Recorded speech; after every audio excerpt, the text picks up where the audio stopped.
Hey there, construction kids. We're here with Mr. Brad Salveson. He is the instructor from Tech High School. He teaches woodworking and he does the habitat build for them. So this is TIGERBuild 6, right? Yep. On their new campus. So I haven't actually been to their shop yet, but they've got a nice alcove back here, kind of around their tech ed wing.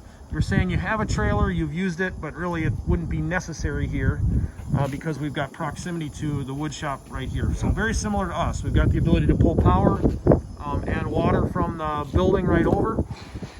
Take a look at the structural members underneath here, some 8-inch I-beams that are supporting just on the 2 load bearing walls, right? So pretty much clear span underneath with the trusses. And you had said 2 high scaffolding will get us up pretty much to the soffit there. Yep. And it is April 12th. They've got a little bit of siding left to do, but they are fully mudded, taped, and textured with sheetrock on the inside. And I guess everybody wants to know, what's the ETA on you saying, okay, we're done, hand it over?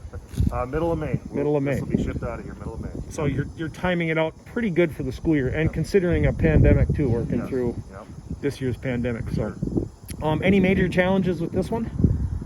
No, this one went really smooth. Yep.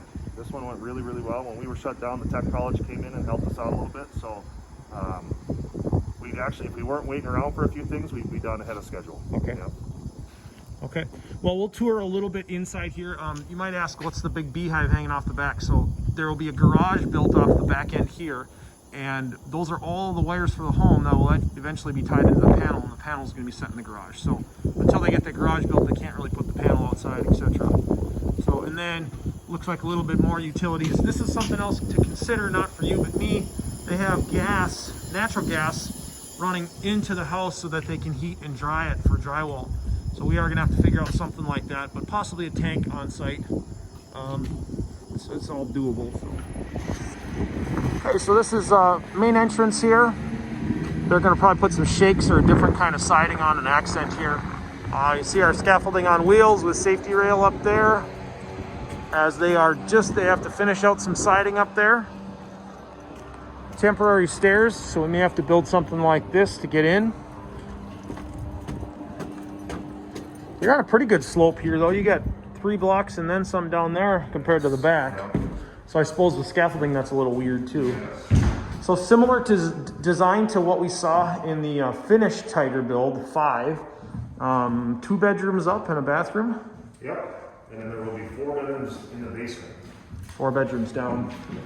Living room here, kitchen. We got our utilities wired in already for a range, outlets, vent. It's kind of nice that they vent that out. Yeah. I mean, I don't even have that in my house. I got the microwave vent and it sucks. So you said you did all of the drywall hanging, but then taping and texturing was done professionally. So these extension jambs are drywall, and then you'll put stools or some kind of a... That'll be a trim, yep, a wood sill. Will you do those? Yep, we will. And is that ordered through Simonson's? Would you build them? Yep, well, everything's through Simonson. Okay. And you'll trim out everything as far as finished baseboard and case molding and everything? So, yeah, all base. We'll do all the closet doors, bifold doors, and casing around bifold doors, and then your front door and your back door. Okay, so stairway, temporarily, you have this basically framed in, and then this is removable? Yep, we'll frame it in so that we can keep the heat in here, and then obviously we got to get out there as well, so you can walk across it and get ladders up there to do our sheetrock up there as well. But there's, what's underneath it right now to support the 2x6? 2x6s. Yep. Okay, and those are temporary, and then remove them before you screw it in so we can get it out easily. Okay, I should probably take a look at that because we'll have to do the same there. And you said you're going to be installing flooring starting this week? Yep. Okay. Okay.